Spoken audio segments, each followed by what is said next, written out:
No haircuts. It's the coward's way out. Not in this COVID. Yeah, anyway, what's going on? Holy, another beautiful day. I don't think it's ever gonna rain again, if I'm being honest. Who's complaining? Probably someone. That's how 2020 and like just this century has been. There's always someone who's like, well, actually, you can say something like, oh, isn't it funny how, and give the most random, like example, because you think like nobody can be this random, and then someone's gonna be in that room like, well, actually, my sister's cousin's brother's nephew was diagnosed with that, so I don't think that's funny. Like, that's not even a real fucking disease I just gave you guys. Come on, like, give me a break. Anyway, giving you a little 2-for-1 special. You're giving a little stand-up comedy, right? But it's cool. It's cool because I kind of want to talk about something interesting that doesn't really get talked about in this sense, even though the gist of what I'm about to say has been mentioned many, many, many times. Obviously, it's in the religious text as well. So sometimes it helps to put things in perspective and put a different lens on them, right? So you can maybe realize it, whereas otherwise you have not. That helps me for sure. Sometimes someone says something, I'm like, oh shit, that's the way to look at it too, and then something clicks, and then I do nothing about it anyway. So I wanted to spend a few minutes talking about what it means to grow up, to become an adult, what it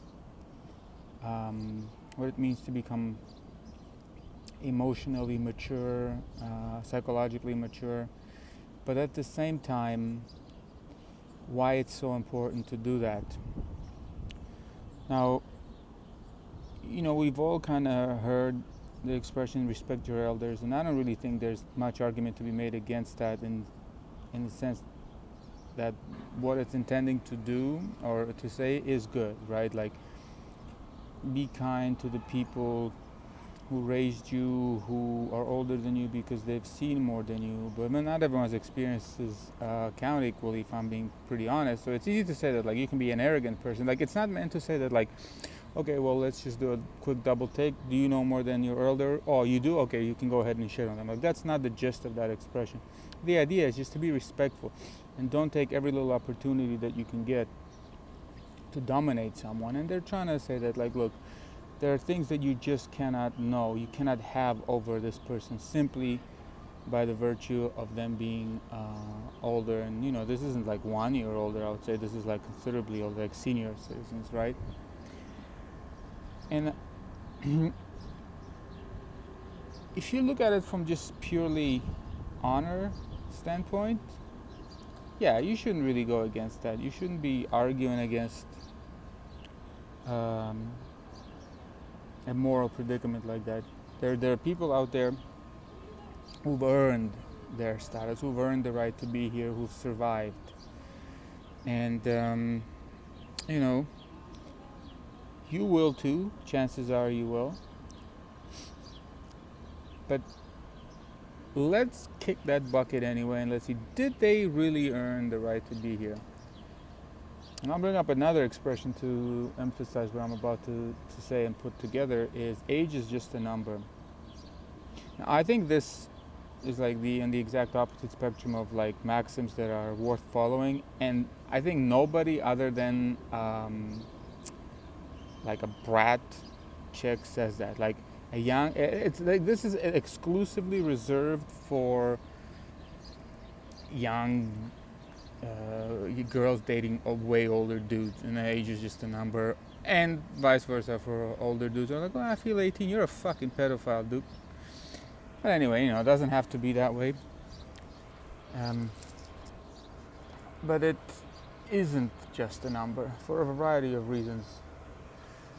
Because just a numbers are nothing. If it's just a number, it's nothing, right? That's what you're trying to say, that numbers represent something in this world. And if you're 18 and another person is 30, let's say, these are significant numbers. They represent something, they should represent something profound.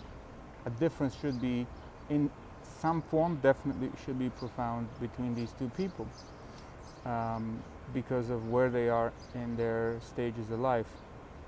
Now, the numbers tend to diminish after 30, I guess, maybe a bit, and then before like 40 something, you should be more or less kind of up to date emotionally and intellectually, but there's still plenty of wiggle room there for the older person to have on you. Because at the end of the day, look, man, even in relationships, one person tries to dominate the other person. It sucks, but like Tupac says, it's not the way I want to live, it's how it is. So when you when you bring up the idea of age, right, and you bring up this idea that respecting elders is good, but at the same time, well, you know what, it's just an age. There might be something to that. So you thought I was going to go the other way, but I'm not. And why there is something to that is not everybody grows up the same. So I took a very long-winded approach to say this, but you can have a 20-year-old who's very much ahead of a 40-year-old. I've almost never looked at an adult or like an elderly person without respect. Just how I was brought up in my culture, you know, respect your elders, and I bought into it. I like it. I'm not throwing that out the window, not fully. But I've seen things, you know, I've seen people behave like absolute fucking kids, and I've seen 20-year-olds, 30-year-olds behave like they're fucking 16, like 12-year-olds. And now I'm gonna bring in my favorite saying to kind of put all of this together finally, and that's, show me the child and I'll show you the man. You know, what an expression. Like, it gets to the core of almost anything.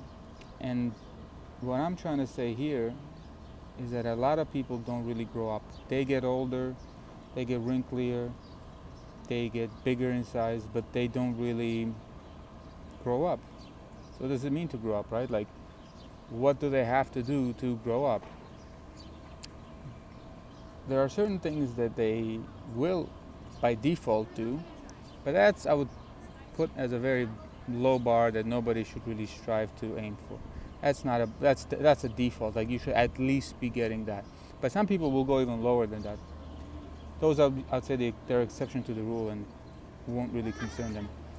But there are things in this world like emotional stability, emotional response to things, self-control, craving aversion, pleasure, deference, things that make you stop focusing exclusively on yourself and look at broader pictures to control yourself better. Like, I'm taking these extra pauses because I'm trying not to overcomplicate things. I'm trying to keep it simple, but sometimes that's a little bit hard. Because you'll find that there are people in their late 30s, 40s, who after a few, minutes of conversation will reveal that they, I don't know, is it bad to just care about shoes, or maybe like just to think about like tacos, for example? I mean, and sometimes you talk to them and they'll respond in a way like whenever they can't come up with an answer for a couple of things, and it's not like I'm out there quizzing people with like some math problems or anything like that. I'm just like, out there talking. Sometimes you can't find common tongue with someone who's older than you, and you're like, yo, you look into it and say, man, what did you do with a lot of your life? I'm not trying to say that at 30 plus people should be theoretical physicists, not even close. But I think that priorities really reveal the kind of person, how people grow up. When you're a kid, you have priorities. You want to get candies, you want to get snacks, you want to get toys, you want to get shoes. And that's how a lot of people think these days, man. They don't think about their impact on what they want, their presence in the world, and how their activity emanates from them. They just want more and more and more. Like, so instead of having this view that you are kind of expanding outwards, and things that you do and things that you say, make, produce, not produce, have a meaning or impact on something, they're all about the reverse. They're just absorbing everything. And we have this weird identity crisis, like, oh, well, how are we ruining the world? How can we do to save the world? What are you talking about, guys? Like, we have a generation of people who are interested in nothing more than consumption, and I'm not against consumption like I used to be, but I've really come down on like my priorities, or not priorities, criteria for a lot of these things. But man, it's like, it's okay to want things, but I think you gotta want them like maybe on a private level for the most part. Like, if your identity in a conversation is just, I want this, I want that, I like pizza with the pineapple on it, oh fuck, are you kidding me? And then they'll ramp up on that fucking pineapple topic like it's the next election, like debate. Oh man, come on. Like, see, you can be 80 years old, and if that's the extent of your persona, I don't know. What respect have you garnered as an elder? I mean, yeah, you probably raised kids. Yeah, you probably managed to survive. These days, I'm gonna be a bit of a bitch. It's not that hard. But at the same time, could have done a little bit more maybe. So respect, by definition, is something that you earn, right? You want to earn respect. Otherwise, we'll just be doling it out. Respect becomes meaningless. Like, I'm trying to earn respect, I guess. Maybe I'm trying to be good. I make some decisions. Sometimes I do things that are not the best for me, and sometimes I make decisions that are exclusively for me. I hope these videos garner some respect, and it's never like a finish line with this kind of stuff where you got it, you're done, now you're just the most respected man in the world, right? Anybody can fall from grace. We've seen that. That's actually one of those things that you can say is pretty freaking democratic in all societies, where like you can be loved 1 minute and just absolutely shit on the next. But to bring back the idea of growing up, right? What must the person do? Like, sometimes you don't have all these priorities. Like, you just want to go to work, you want to come home, you want to crack open a couple of beers, just chill, rinse and repeat, and when it's your time, adios. And then you have kids who work from a very early age, they provide for their families, they maybe find themselves in situations where greatness is maybe thrust upon them. But then there's a lot of people who are out there working to improve themselves. I mean, I guess you guys, if you're following and you're showing interest in stuff like this, you're out there looking to improve yourself. You're out there doing something to make yourself better today than you are tomorrow. I really hope you don't gamify that and you just don't chart this out too much. But at the same time,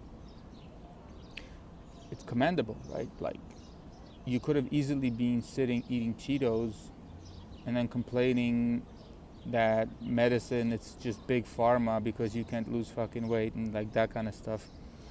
So people like that, even like they become elders eventually, right?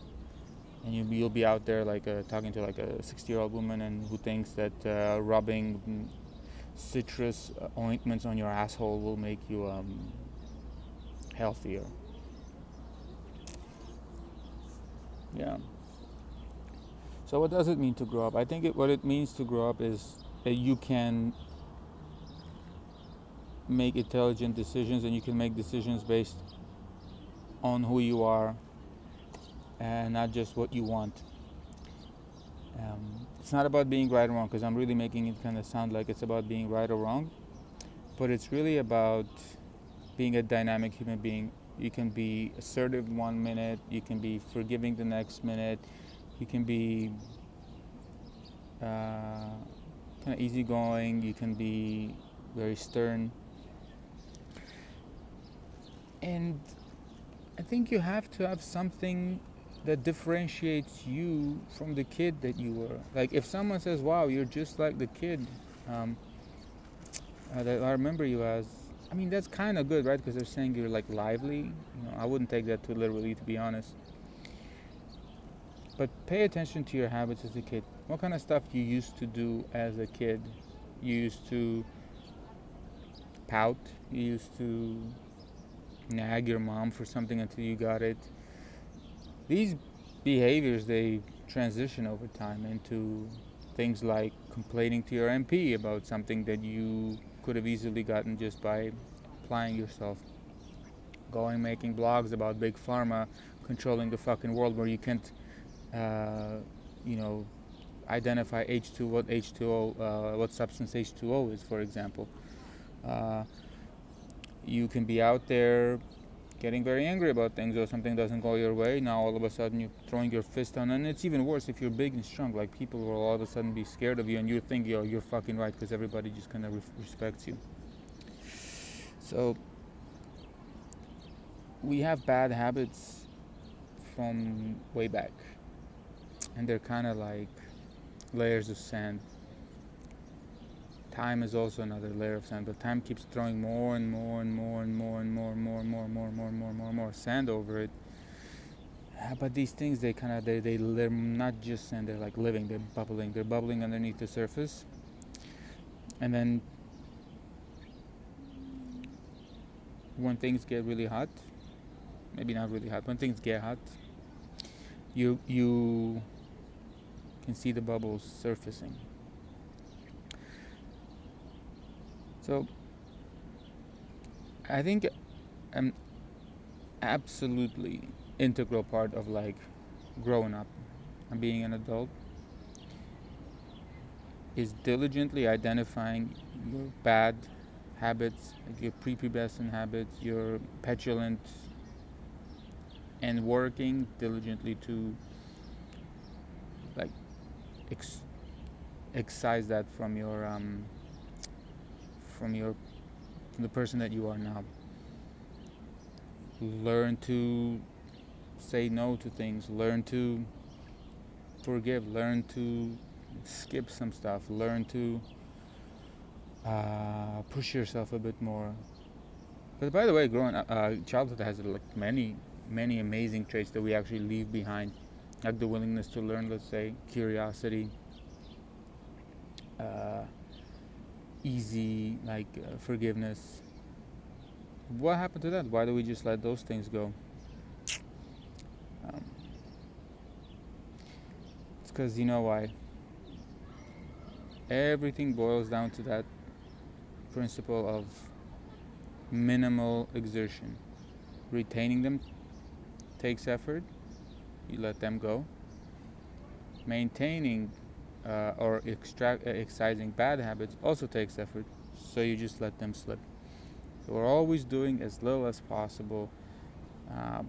But for some odd reason, we expect as much as possible, like maximum things. I don't know what kind of twisted thought process that is, but it's in all of us. Can guarantee you that. Yeah, everybody grows up differently. Your parents, your upbringing, your circumstances will make you into a different person. And sometimes it's even harder for kids who have a good life to turn into exceptionally good people, because it's way too easy for you to just not give a fuck. Everything is there, everything's provided. And you won't really know yourself until you lose that shit. Sometimes you're lucky enough never to lose it, and you're always like fun to be around. But as soon as you have to start making trade-offs and you have to give something up, or something isn't going your way, that little brat will show himself or herself or themselves. And at that point, at least, it's never too late. You should start working on yourself. That's going to be at least a signal. But everybody should start, I think, by the age of like 10. People should be already aware of their habits and how they behave when things get tough. Man, these things are going to scale so so well into adulthood. Like by the time people are 20, they're just gonna be like zen as fuck. Well, it's never gonna be zen as fuck. Sorry, that's no. Scratch that. It's gonna be way easier to deal with the world and with yourself. So yeah, I rambled on a lot more than usual, I think. Um, it's also part of childhood, man. Childhood brain wanders, moves around, does things, wants things. It finds something, and it wants that, and it wants this, and it wants that. Yeah. Take it easy.